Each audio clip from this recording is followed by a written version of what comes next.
Ladies and gentlemen, welcome back to part 2 and another special edition of Brian versus the Dirtsheets, and the second RingTakes edition of Brian versus the Dirtsheets.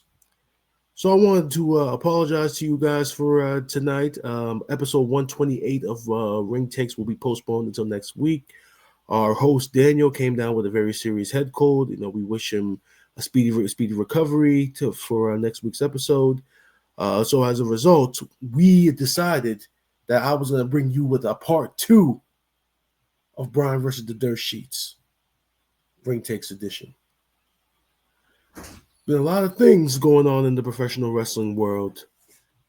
We just had Saturday night's main event this past weekend, which was a very, very good show in my opinion. It was a 4-match card, which is very different as opposed to WWE's typical structure for a PLE.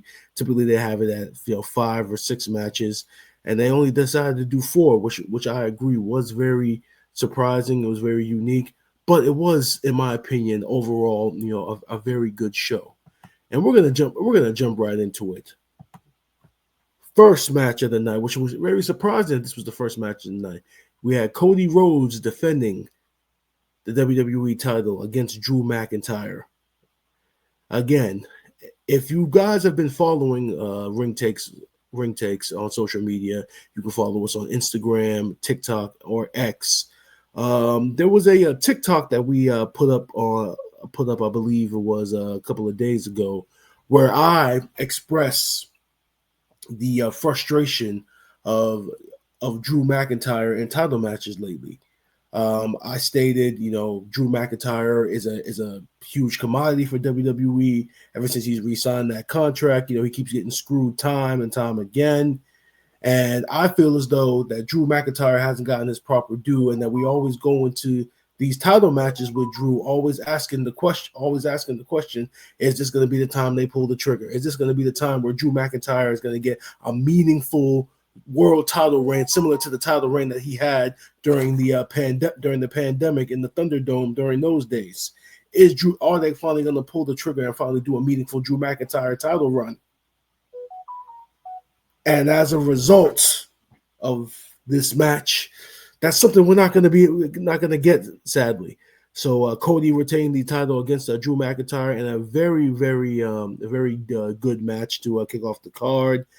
They went back and forth. Drew McIntyre introduced the WWE title into the match when the referee was knocked down. Cody Rhodes ended up getting the upper hand and actually using the WWE title that Drew introduced for the win. So Cody retained, and Drew McIntyre once again catches another L. Now, I was doing some research after this match throughout social media and through various people's posts, and I actually learned, stats-wise, that Drew McIntyre has had 13 attempts to win a world title, and in those 13 attempts, he is 1 in 12. 1 in fucking 12 in your last 13 title attempts. I'm going to say that stat one last time. 1 in fucking 12 in your last 13 WWE title attempts. And the one that you were successfully able to win was at WrestleMania 40, where you held the title for, I believe, 5 to 6 minutes before CM Punk screwed you. So Drew McIntyre and the WWE title since the pandemic have not been treating him well. And I for the life of me don't I understand the booking as far as Cody Rhodes goes, because they're definitely leaning it towards a Cody Rhodes heel turn coming up. It's a slow burn, but we're definitely gonna get it. It's gonna be very interesting moving forward how it looks when they finally pull the trigger on a Cody Rhodes heel turn. But where do you go right now if you're Drew McIntyre?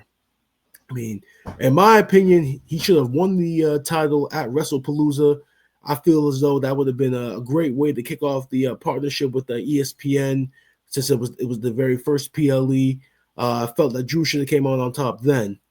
Didn't happen. Now, one has to ask if the decision to have Cody retained also ties into the whole Jacob Fatu injury situation. Jacob Fatu initially was going to have a number one contender match with Drew McIntyre, but then he was injured, or he's having a dental work done. So he was attacked and written out of the storyline. We wish him the best, and we could use him right now, which I'll get into later on in the show. But I really do. The one has to ask, like, was his injury a key part in the decision to go in this direction? Was this going to be a triple threat match, or were they going to have Jacob Fatu and Cody Rhodes go one-on-one? We don't know. But again, it is very frustrating that a commodity like a Drew McIntyre is on your roster, and you put him in these title matches, and he hasn't looked good since the pandemic. It's almost making it seem as though that, like, putting the title on him only was an option just because of the pandemic. It is very frustrating because this guy, when it comes to social media, he's the king, he's the GOAT right now. With some of his posts, especially during the feud with CM Punk, and he's great on the mic, he's great in ring, and one just has to ask, why Triple H, Bruce Pritchard, all you guys in creative, why are you putting this man in this position? Like, if Drew McIntyre requested his release from the WWE right now at this point, I wouldn't even blame him one fucking bit, because this booking, as far as Drew goes, has not been good. Not at all. Again, last time I'm going to say this stat before we move on. 1-12 in your last 13 WWE title attempts. That says it all right there. But as far as Cody goes, it's going to be very interesting, what the next feud is going to be for him moving forward. I believe he's going to be on SmackDown this coming Friday to address the WWE universe. So it's going to be very, intriguing and interesting to see, like, what's next for Cody Rhodes. Is he going to factor into War Games? Are we going to have another one-on-one title match? Are we finally going to get him and Randy Orton? And one of them is turning heel at some point, whether it be I'm seeing that, Cody, like I said, Cody Rhodes is having this slow burn for an eventual heel turn, but it might not be that way. You might finally have Randy Orton finally pulling the trigger. Or you can have Cody pull the trigger on Randy, seeing as though everybody has been expecting that Randy is the one that's going to turn. Regardless, it's going to be very interesting, going forward, what they decide to do. But once again, as Daniel would say, Drew McIntyre is a loser again.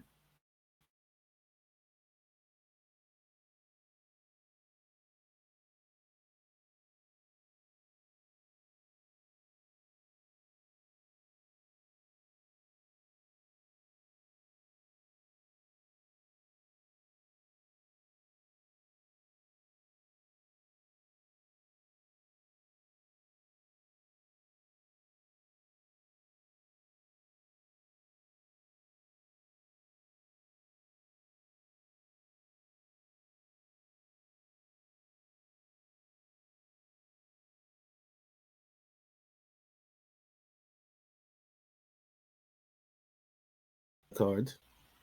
And we are back. I apologize for the technical difficulties. But the next match on the card was Jade Cargill finally, as far as this feud with Tiffany Stratton goes, winning the WWE Women's Championship.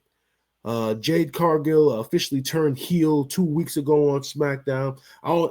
We discussed it on episode 127 of RingTakes. Honestly, based upon who she turned heel on, you can honestly make an argument that wasn't even a heel turn based upon the fact that she did it against Tiffany Stratton. But I won't say it was a heel turn. I'll say it was her recognizing who the hell she is. If you've watched Jade Cargill in AEW when she was that dominant heel with the TBS title, what you saw in this match were character-wise were remnants of that run that she had as TBS champion. And to me, from her entrance to the match to the victory, this is the most natural and authentic that Jade Cargill has looked since she signed with WWE. When she was first introduced at the Royal Rumble a couple of years ago, and moving forward, teaming up with Bianca. She's had this babyface persona, but you could just tell that based upon her mannerisms, based upon the promos that she would cut, based upon just the overall character, you could just tell that she's a natural heel, that she's a better heel than she's a babyface. There were times where like she would say things and communicate things as a babyface that you would just think to yourself and just be like, "This is a heel." Like it would all somewhat come off like very, very heelish. So to see her performance in this match as a heel, finally working as a heel, it was dominant, like I said, and it was authentic, and it was natural. I personally loved the finish of this match. I think she hit Tiffany with 2 power bombs, and then she hit her with what they call jaded. Eye of the Storm. I don't even know what the name of the finish is in WWE.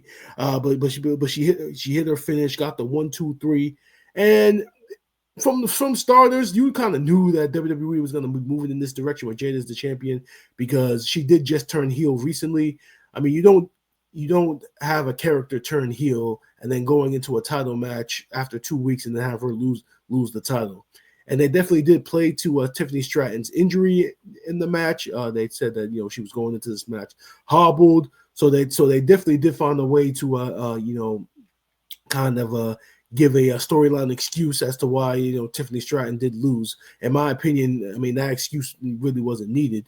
But Jade Cargill, she's a women's champion right now. She's going to be a dominant heel champion on the SmackDown brand, and she's going to have many challengers. One that, if she does return, which I'm hoping that it is at the Rumble now that we have Jade as champion, if we have a Bianca Belair return at the Royal Rumble and she wins the Rumble, then we finally got the dream match at WrestleMania that people have been circling ever since Jade Cargill signed with WWE in the first place. The one match everybody has been waiting for was her and Bianca. And now you actually have history in that match now, seeing as they were tag team champions. You got the whole Naomi portion of the story when Naomi took out Jade and Bianca ended up being her tag team partner. So there's so much story and so many things that they can do going into the direction of Jade being champion, that it is a lot to look forward to. Now, as far as Tiffany Stratton goes, I hope that this title, her losing the title, well, first of all, let me commend her on that title run, because she had been champion since earlier this year in January. She had about a 10-month title reign. She put on great performances in the ring, and you definitely could see that since the feud she had with Nia when she was Miss Money in the Bank toward now, that there has been a lot of positive progression for her as far as in-ring goes. Character work wise, not at all. In my humble opinion, like I've been saying on numerous episodes of RingTakes and what I've been saying on social media for a while now, when Tiffany Stratton is not feuding with Nia Jax, what the fuck is her character? Like, seriously, if you have watched the episodes of SmackDown, it's kind of similar to Jade in the sense that she's trying so hard to portray this babyface, but it's coming off so Barbie and perky that it's almost coming off heelish. And the crowd really, at times when she's shooting with certain people, the crowd didn't know how to respond to her. Like when she was shooting with Jade before Jade turned heel and Jade was technically still a babyface, the crowd didn't know how to cheer for either one of them. But in other matches, like when Tiffany faced Stephanie Vacker at Crown Jewel, crowd was clearly pro Stephanie, anti Tiffany, and I hope that her losing the title kind of has her go back to her roots as a character, back to the days of NXT. When it was clear that she was a full-fledged heel, there was no babyface, none of that stuff. I hope we get that, because again, Tiffany Stratton, like not Jade Cargill, she's more of a natural heel than he is a babyface, and that character that she has right now, this kind of Barbie perky girl character, it is fit more for a heel than it is for a babyface. And again, she has more heel tendencies than she has babyface tendencies, and I can only hope that moving forward, that they kind of tap into those heel tendencies a little bit more now. Now that we've have Jade as the champion again. So moving on to the next match of the night, we had Dirty Dominic Mysterio defending the IC title against both Rusev and Penta in a very competitive triple threat match, which Dirty Dom outsmarted both of them again to retain the IC title. They have been booking Dom very creatively in this sense. Dom has been getting a lot of babyface reactions, and for the life of me, I'm still trying to understand why. I don't know if it's because fans see what he's doing and they're just entertained by him. I don't know if it's because he looks so much like Eddie Guerrero and he's pulling all of this lie, cheat, and steal. I don't know what it is, but as somebody who attended WrestleMania this past year, I was there live when he won the Intercontinental title in that fatal 4-way match, and to hear the reaction from the crowd and from his entrance to actually winning the match, it really is very interesting, and to see that Dom is getting these reactions now. I mean, you go back to how Dom was when he first debuted with Rey Mysterio, with his dad Rey Mysterio in a tag team, how he was just a straight up white meat babyface. I mean, he came off very, very, very corny, and he was trying so hard to be his dad without a mask that it just came off very, very cringy and corny. Now it's the complete opposite, and we saw on Monday Night Raw, with Rey Mysterio coming back, them having a face-to-face promo, you can definitely see how much Dom has progressed as a character, and the feud with him and Rey Mysterio is one of those things that's just it's one of those fight forever things, because it's father and son, and you can make years and years worth of good television with a feud of that nature. Now, the finish of this match was very creative. I think Rusev had Penta in the accolade submission, and then Dom picked up the hammer and started ringing the ring bell to make Rusev think that he won the match, so he released the hold, and then just see Dom out there doing this, holding the ring hammer. That was very, very intriguing. The match itself was very good. The finish also with I think it was Penta who used the hammer against Rusev, and then Dom knocked Penta out of the ring and hit the frog splash 1, 2, 3. Very very, very creative in this match. Dom is outsmarting everybody now. So one has to ask, what happens moving forward. We kind of know that Dirty Dominic Mysterio, as I stated, is going to be maybe shooting with Rey Mysterio. But as far as Rusev and Penta go, it's going to be. It can be very intriguing as to what they're going to do with those two guys, because,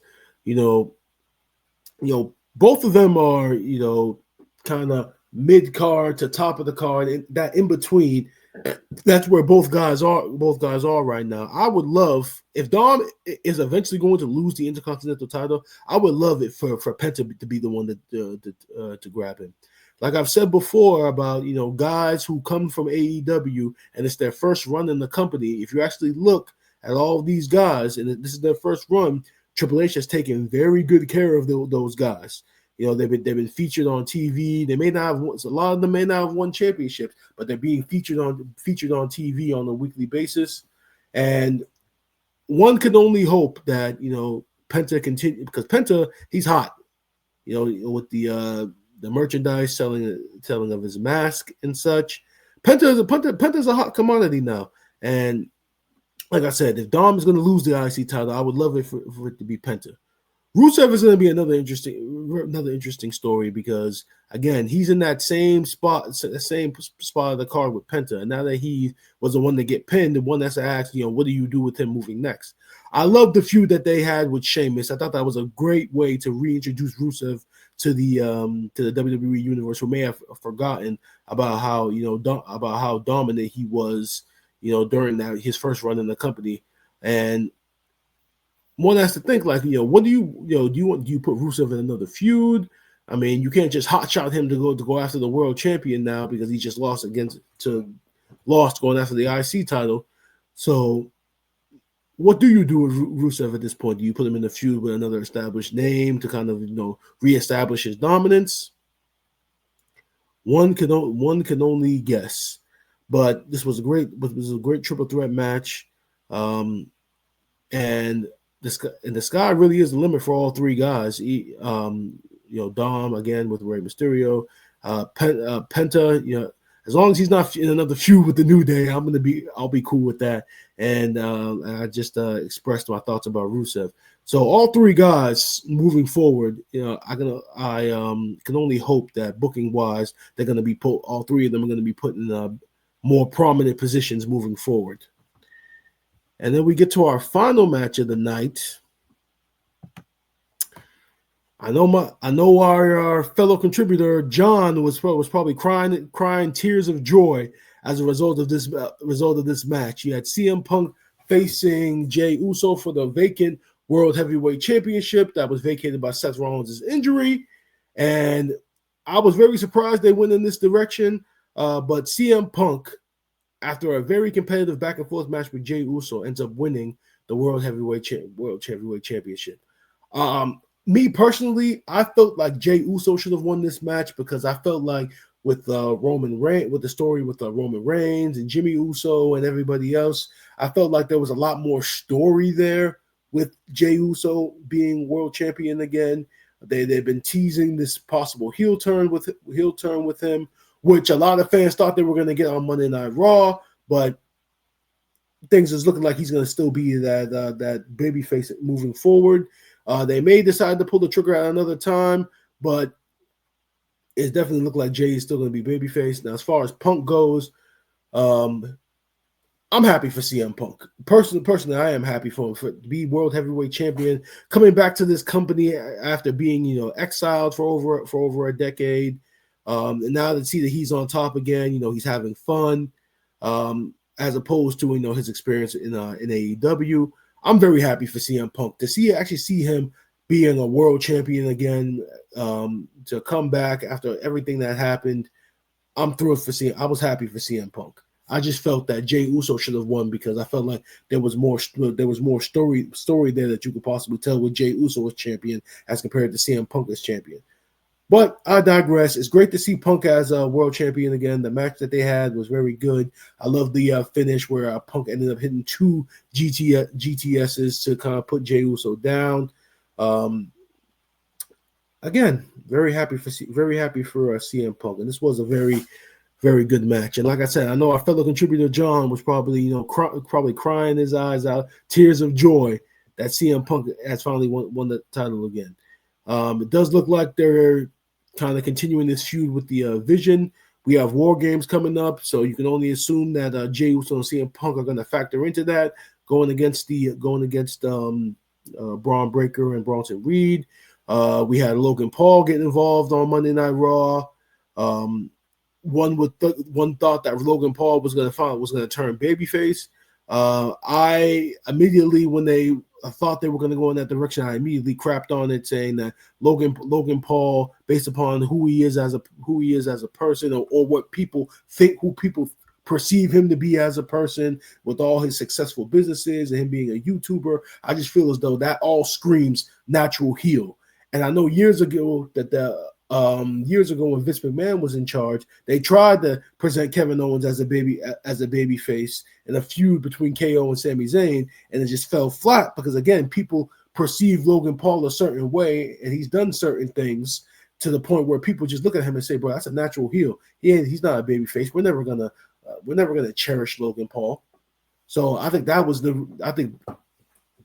so that's why I initially crapped on it. But then when they had that segment at the end of Monday Night Raw with Logan Paul knocking out CM Punk with brass knuckles, and then handing the brass knuckles to Paul Heyman as if to say, I'm with you now. Wasn't so much surprising. I'm just glad we didn't get a babyface Logan Paul. So it looks like CM Punk is going to be leading a War Games team against these guys now. So it's going to be very interesting moving forward. And again, CM Punk, Congratulations to him winning the World Heavyweight Championship. It's not AEW no more. No, just playing around.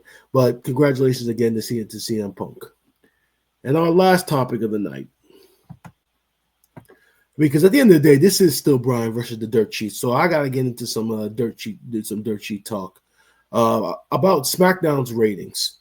So big news that came out tonight that for the first time, and I don't know how long, the ratings for this past past week's episode of SmackDown were below 1 million viewers, 933,000 to be exact.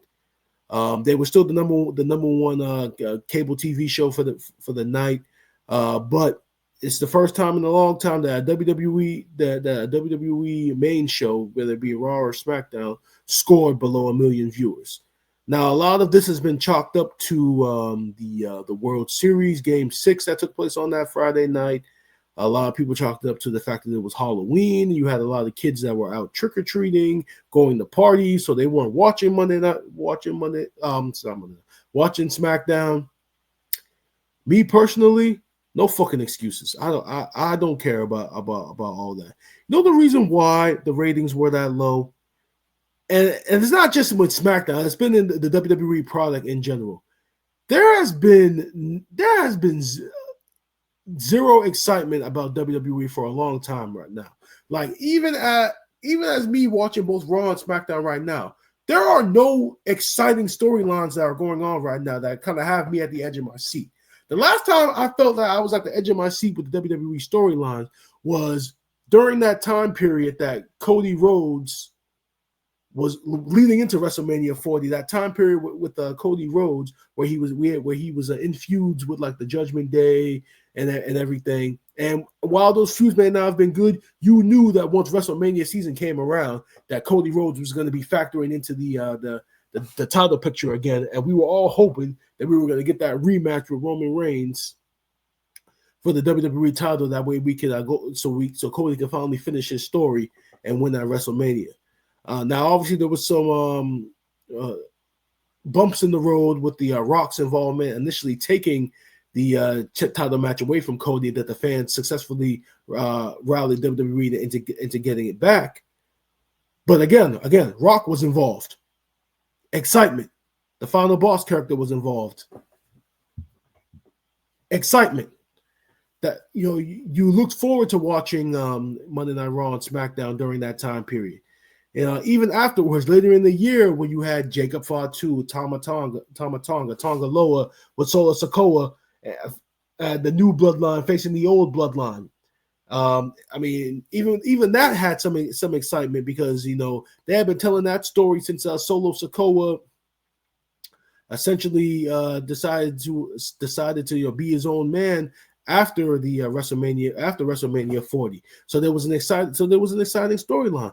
Right now, across the WWE landscape, there are no exciting storylines. I'll even throw NXT in there because on last night's episode of NXT, as we record this on Wednesday night, the main event of the show was a fucking championship celebration with Ethan Page and Chelsea Green, which ended with Joe Hendry challenging them for the mixed tag team title. And we know Joe Hendry's new partner is Thea Hale. That main evented NXT.